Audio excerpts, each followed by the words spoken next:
నమస్కారం, ఇది సంగతికి స్వాగతం. రాష్ట్రంలో పీజీ మెడికల్ ఫీజుల మోత మధ్యతరగతి ప్రజల్ని బెంబేలెత్తిస్తోంది. దేశంలో ఎక్కడా లేని విధంగా పీజీ వైద్య విద్య రుసుములు పెంచేశారంటూ విద్యార్థులు ఆందోళన బాట పట్టారు. మారిన పరిస్థితుల్లో ఉపకార వేతనం రూపంలో కొంతవరకు మొత్తాన్ని విద్యార్థులకు తిరిగి ఇచ్చే కొత్త విధానాన్ని ప్రైవేటు కళాశాలల్లోనూ అమలు చేస్తామని ప్రభుత్వం హామీ ఇస్తోంది. ప్రవేశాలు అన్నీ ప్రతిభ ఆధారంగా, చెల్లింపులన్నీ చెక్కు రూపంలో ఆరోగ్య విశ్వవిద్యాలయం ద్వారానే జరుగుతాయని భరోసా ఇస్తోంది. కానీ పీజీ మెడికల్, డెంటల్కు ఏమాత్రం ఊహించని రీతిలో పెంచిన ఫీజులనే జీర్ణించుకోలేకపోతున్నారు విద్యార్థులు. ఆలోచిస్తామన్న వైద్య విద్యా శాఖ మంత్రి హామీ ఇంకా జీవో రూపంలోకి రాకపోవడము వారి ఆవేదనను మరింత పెంచుతోంది. అసలు ప్రైవేటు యాజమాన్యాల గొంతెమ్మ కోరికలకు ప్రభుత్వం ఎలా సమ్మతించింది అనే విమర్శలు వస్తున్నాయి. ఇకనైనా ఈ విషయంలో ప్రభుత్వం తక్షణం జోక్యం చేసుకోవాల్సిన అవసరం మాత్రం ఎంతో కనిపిస్తోంది.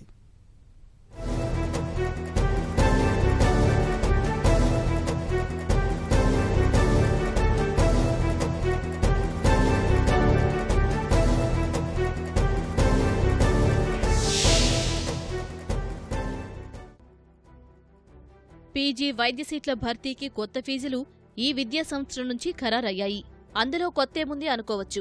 పెరిగిన రుసుములు విద్యార్థులు, వారి తల్లిదండ్రులను ఆర్థికంగా కుంగదీసే విధంగా ఉన్నాయనేదే అసలు విషయం. ఎండీ, ఎంఎస్, డిప్లొమో, ఎండీఎస్ వార్షిక రుసుములు భారీగా పెంచేసింది ప్రభుత్వం. ఫీజు పెంపు ఉత్తర్వుల్లో కొత్తగా తీసుకొచ్చిన సి కేటగిరీలో ఎండీ, ఎంఎస్, డిప్లొమో వంటి పీజీ వైద్య విద్య చదవాలంటే ఒక్కో విద్యార్థి 3 ఏళ్లకు గరిష్టంగా 2,15,00,000కు పైగా అధికారికంగానే చెల్లించాల్సి రావడాన్ని విద్యార్థులు జీర్ణించుకోలేకపోతున్నారు. ప్రభుత్వ, ప్రైవేటు యాజమాన్యాల తీరుపై తీవ్ర నిరసన వ్యక్తం చేస్తున్నారు. పీజీ వైద్య ఫీజుల పెంపు విషయంలో ప్రైవేటు కళాశాల యాజమాన్యాలు తొలి నుంచి తమ పట్టు నిరూపించుకునే ప్రయత్నాలు చేసినట్లు విద్యార్థులు ఆరోపిస్తున్నారు. పీజీ వైద్య సీట్ల భర్తీ ప్రక్రియ ముగించడానికి సుప్రీంకోర్టు ఇచ్చిన గడువు సమీపిస్తూ ఉండటం, భారతీయ వైద్య మండలి నిబంధనల మేరకు మే 1 నాటికే తరగతులు ప్రారంభం కావాల్సి ఉండడం నేపథ్యంలో 10 రోజులుగా ఫీజుల పెంపుపై ప్రభుత్వానికి, ప్రైవేటు యాజమాన్యాలకు మధ్య చర్చలు జరిగాయి. అయితే ఈ స్థాయిలో ఫీజుల పెంపు ఉంటుందని వైద్య విద్యార్థులు ఎంతమాత్రం ఊహించలేదు. మాకు బ్యాంక్ లోన్స్ తీసుకోవడానికి కూడా అవకాశం లేదు. బ్యాంక్ లోన్స్ ఏమో షూరిటీ లేకుండా ఓన్లీ 8 lakhs వరకే ఇస్తున్నాయి. మాకేమో ఫీజు 21 lakhs చూపించాలి అని చెప్పారు. కొన్ని షూరిటీ ఇచ్చినా 10 lakhs వరకు ఇస్తాయి. అది కూడా 2 days టైం ఇచ్చి ఇంత అమౌంట్ ఒకేసారి కట్టమంటున్నారు. ఇప్పుడు మా పేరెంట్స్ ఇయర్ కి 6 lakhs అలానే రాదు. వాళ్ళు 7 lakhs 1 year కి ఫీజు కట్టి మళ్ళీ ఇష్యూస్ అన్ని ఎదుర్కోవాలంటే ఇంపాసిబుల్ కదా. మాకు గవర్నమెంట్ చెప్తుంది ఏంటంటే 3.6 lakhs మీకు వెనక్కి ప్రతి సంవత్సరం ఫీజు స్టైఫండ్ రూపంలో వెనక్కిస్తాము. మీకు పెరిగింది ఒక 40,000 30,000 ఉన్న మాకు ఆ స్టైఫండ్ అక్కర్లేదు. మేము ఖచ్చితంగా మీరు ఎంతైతే పెంచాలనుకుంటున్నారో ఆ అమౌంట్ పెంచండి, స్టైఫండ్ అక్కర్లేదు.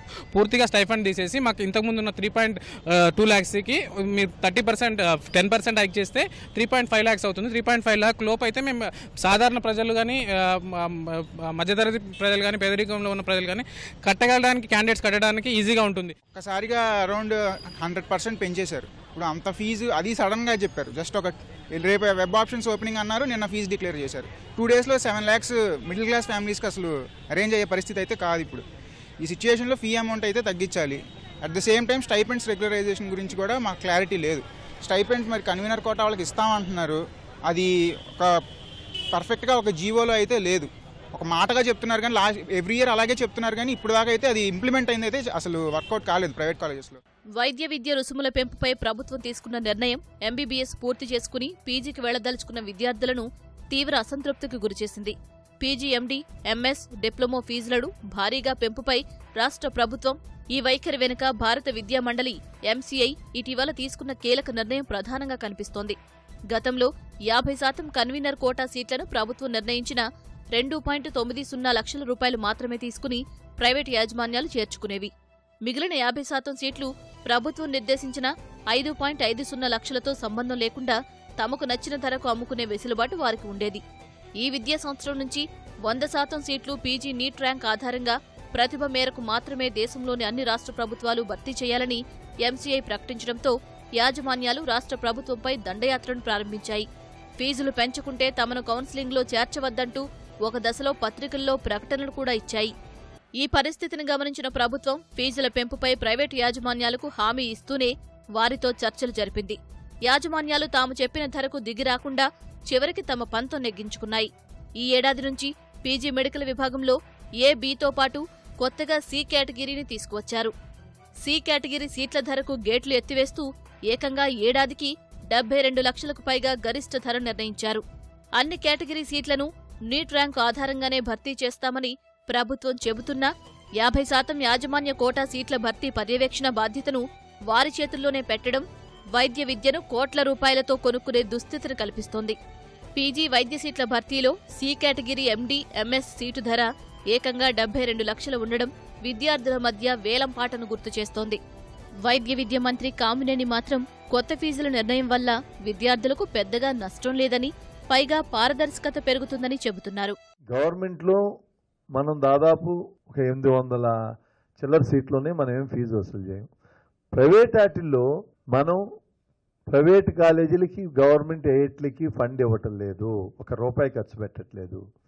మనం 50% సీట్లు మనం తీసుకున్నప్పుడు వాళ్ళ కూడా మెయింటైన్ అవ్వాలి, కానీ డెఫినెట్గా లేకపోతే అక్కడ క్వాలిటీ పడిపోతుంది, ట్రీట్మెంట్ ఉండవు. అందుకని ఐఎమ్ వెరీ క్లియర్, మనకి కావాల్సిన మన పిల్లలకి 50% ఉచితంగా వస్తున్నాయి, మన ప్రభుత్వం ఏం లేకుండా అలాగే ఉన్నాయి.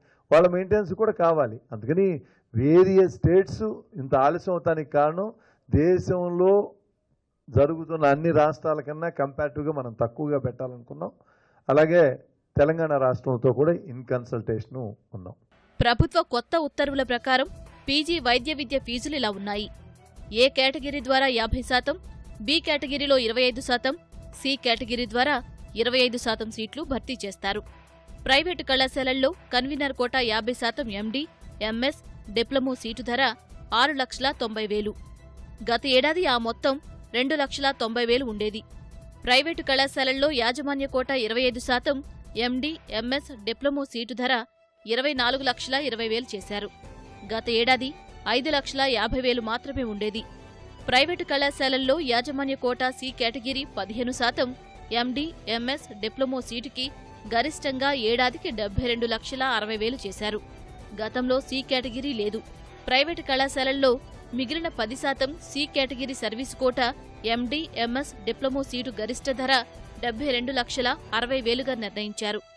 గతంలో సర్వీస్ కోటా ఫీజు 5,50,000 ఉండేది. ఇదే రకంగా ప్రైవేటు కళాశాలల్లో convener quota clinical MDS seat రుసుము 1.9 లక్షల నుంచి 7,50,000కు పెంచారు. చివరకు విద్యార్థుల ఆందోళనతో ఈ ధరను 5,50,000కు తగ్గిస్తూ సవరణ ఉత్తర్వులు ఇచ్చారు. అలానే ప్రైవేటు కళాశాలల్లో convener quota non clinical MDS seat ధర 5,50,000 చేశారు. ప్రైవేటు కళాశాలల్లో యాజమాన్య కోటా 25%, ఎండీఎస్ క్లినికల్ సీటు ధర 13 లక్షలు చేశారు. విద్యార్థుల ఆందోళనతో ఈ ధరను 10 లక్షలకు తగ్గిస్తూ శుక్రవారం సవరణ ఉత్తర్వులిచ్చారు. యాజమాన్య quota 25% MDS non clinical seat ధర 7 లక్షలు, C category 15% MDS clinical seat ధర 15 లక్షలుగా నిర్ణయించారు. విద్యార్థుల ఆందోళనతో ఎండీఎస్ సి కేటగిరీపై మాత్రం ప్రభుత్వం వెనక్కి తగ్గింది. మిగిలిన 10% service quota MDS non clinical seat గరిష్ట ధర 8 లక్షల రూపాయలుగా ఉండనుంది. పీజీ సీట్లు ఇకపై పూర్తిగా నీట్ ర్యాంక్ ఆధారంగానే ప్రభుత్వం భర్తీ చేస్తుంది. ఎంత హైక్ అనేది ఫీజు బాగా పెరిగింది. యాక్చువల్ లాస్ట్ ఇయర్ ఫీజు అనేది 1.95, ఇప్పుడే సడన్గా 7.5. వాళ్ళందరూ ఏమంటున్నారంటే స్టైఫండ్ ఇస్తామంటున్నారు. స్టైఫండ్ ఇచ్చేది 30,000 అంటున్నారు. అది తీసేసిన 3 lakhs తీసేసిన మామూలుగా 1.9, 4.5 పెరుగుతుంది, బాగా పెరుగుతుంది. సో అది మాకు 1.9, 4.5 పెరిగేది చాలా ఎక్కువ ఉంది. కామన్ పీపుల్ ఎఫర్ట్ చేయలేరు. అది ఈ గవర్నమెంట్ ఆలోచించవలసిన అవసరం అండి. చాలా వరకు 1.9 నుంచి 7 పెంచారంటే ఎంతవరకు అది సమంజసం అని వాళ్ళు కూడా ఆలోచించవలసిన అవసరం. ఒకసారి జీవో గవర్నమెంట్ ఎలా పాస్ చేసిందో వాళ్ళు చూసే పాస్ చేయాలి. మినిస్టర్ గారు మాట ఇచ్చారు కాబట్టి అది కొత్త జీవో వచ్చే వరకు వెయిట్ చేస్తాం, ఇలా ప్రొటెస్ట్ కంటిన్యూ చేస్తూ ఉంటాం. ఇక్కడ ఒక్కటి మాత్రం ఊరట అనుకోవచ్చు. ప్రైవేటు వైద్య విద్య కళాశాలల్లో ఏ కేటగిరీ సీట్లకు సంబంధించి యాజమాన్యాలు ఉపకార వేతనాలను ఖచ్చితంగా చెల్లించే విధంగా ప్రభుత్వం ఉత్తర్వులు ఇస్తుందని మంత్రి కామినేని శ్రీనివాస్ శుక్రవారం చెప్పారు. ప్రైవేటు యాజమాన్యాలకు ఇకపై విద్యార్థులు చెల్లించే ఫీజు ప్రతి రూపాయి యూనివర్సిటీ ద్వారా రూపంలోనే వెళుతుందని, అది ఎవరైనా అతిక్రమిస్తే కఠిన చర్యలు తీసుకుంటామని అన్నారు. ఎన్టీఆర్ వైద్య విశ్వవిద్యాలయంలో ప్రైవేటు యాజమాన్యాలతో సమావేశమైన మంత్రి ఆ మేరకు స్టైఫండ్ చెల్లింపుపై యాజమాన్యాలతో చర్చించారు. స్టైఫండ్ చెల్లింపులో ఏ ప్రైవేటు కళాశాల నిబంధనలకు విరుద్ధంగా వ్యవహరించినా వారి ప్రవేశాలు నిలిపివేస్తామని హెచ్చరించారు. ప్రస్తుతం ప్రైవేటు కళాశాలల్లో ఏ కేటగిరీ సీట్లకు సంబంధించి ఉపకార వేతనం చెల్లింపు విధానం లేదని, అయితే ఈ ఏడాది భారీగా ఫీజులు పెరిగిన దృష్ట్యా విద్యార్థులకు సహకరించే విధంగా ప్రభుత్వం ఈ నిర్ణయం తీసుకున్నట్లు వెల్లడించారు. ఎండీ, ఎంఎస్, డిప్లొమా కోర్సులు చేసే మెడికల్ విద్యార్థులకు నెలకు 30,000, ఎండీఎస్ చేసే డెంటల్ విద్యార్థులకు 25,000 స్టైఫండ్ చెల్లించే విధంగా నిర్ణయించామన్నారు. ఈ విషయంలో మరో ఆలోచనకు తావులేదని చెప్పారు. ఇన్ సర్వీస్ వైద్యులకు మాత్రం ఏటా 3,60,000 ప్రభుత్వం ఇస్తున్నందువల్ల ఆ మొత్తాన్ని వారి వార్షిక రుసుము నుంచి ముందుగానే తగ్గిస్తామన్నారు. ఇకపై విద్యార్థి ప్రైవేటు యాజమాన్యానికి ఫీజు రూపంలో చెల్లించే ప్రతి రూపాయి విశ్వవిద్యాలయం నిర్ణయించిన మేరకే కట్టాల్సి ఉంటుందన్నారు. అయితే ఈ విషయంపై శనివారం ఉత్తర్వులు ఇస్తామని మంత్రి హామీ ఇచ్చినా అది జరగలేదు. ఇక నుంచి స్టూడెంట్ కట్టే ప్రతి రూపాయి చెక్కు ద్వారానే కడతాడు.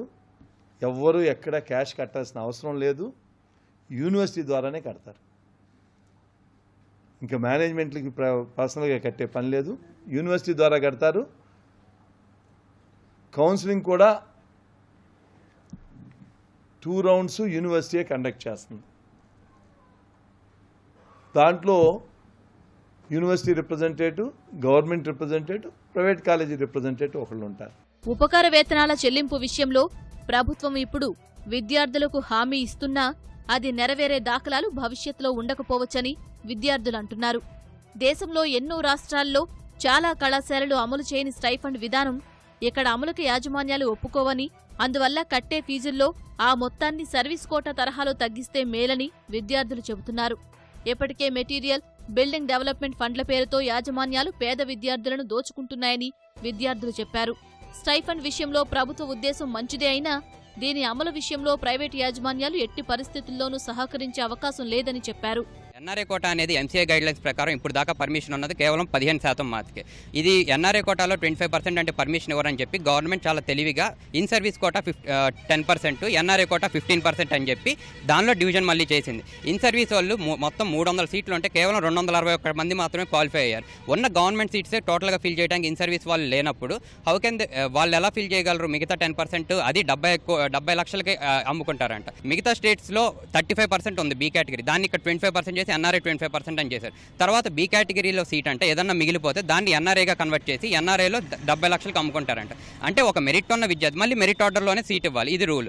మెరిట్ ఉన్న విద్యార్థి 24 లక్షలు కట్టి అది ఫిల్ చేయలేనప్పుడు అది సి కేటగిరీకి ఎలా స్లైడ్ అయింది? ఏ విధంగా స్లైడ్ దానికి పాసిబిలిటీ ఉంది? ఇదంతా కేవలం లోపభూయిష్టంగా ఉన్న జీవో ఒకటి ఇచ్చి మెడిసిన్ విద్యార్థులకు తీవ్ర అన్యాయం చేయడానికి వెనకపడిన పన్నాగంగా మేము పేర్కొంటున్నాం. రాష్ట్రంలో ప్రస్తుతం 1631 పీజీ సీట్లు అందుబాటులో ఉన్నాయి. వీటి కోసం ఎంబీబీఎస్ పూర్తి చేసిన 4,250 మంది విద్యార్థులు ఈ ఏడాది పీజీ నీట్ ద్వారా పోటీ పడ్డారు. ఇందులో 50% కన్వీనర్ కోటా సీట్ల భర్తీకి పెద్దగా ఇబ్బంది లేకున్నా పెరిగిన ఫీజులతో యాజమాన్య కోటా సీట్లు భారీగా మిగిలే అవకాశం ఉందని విద్యార్థులు అంచనా వేస్తున్నారు. కొందరు పేద విద్యార్థులు ప్రతిభ ఉన్నా పీజీ వైద్య విద్యకు దూరమై ఇతర వృత్తుల్లోకి మళ్లిపోయే అవకాశాలు ఉంటాయని, ఇది ఆ వృత్తిపై మక్కువ పెంచుకున్న వారికి శరాఘాతం లాంటి పరిణామమని విద్యార్థులు ఆవేదన వ్యక్తం చేస్తున్నారు.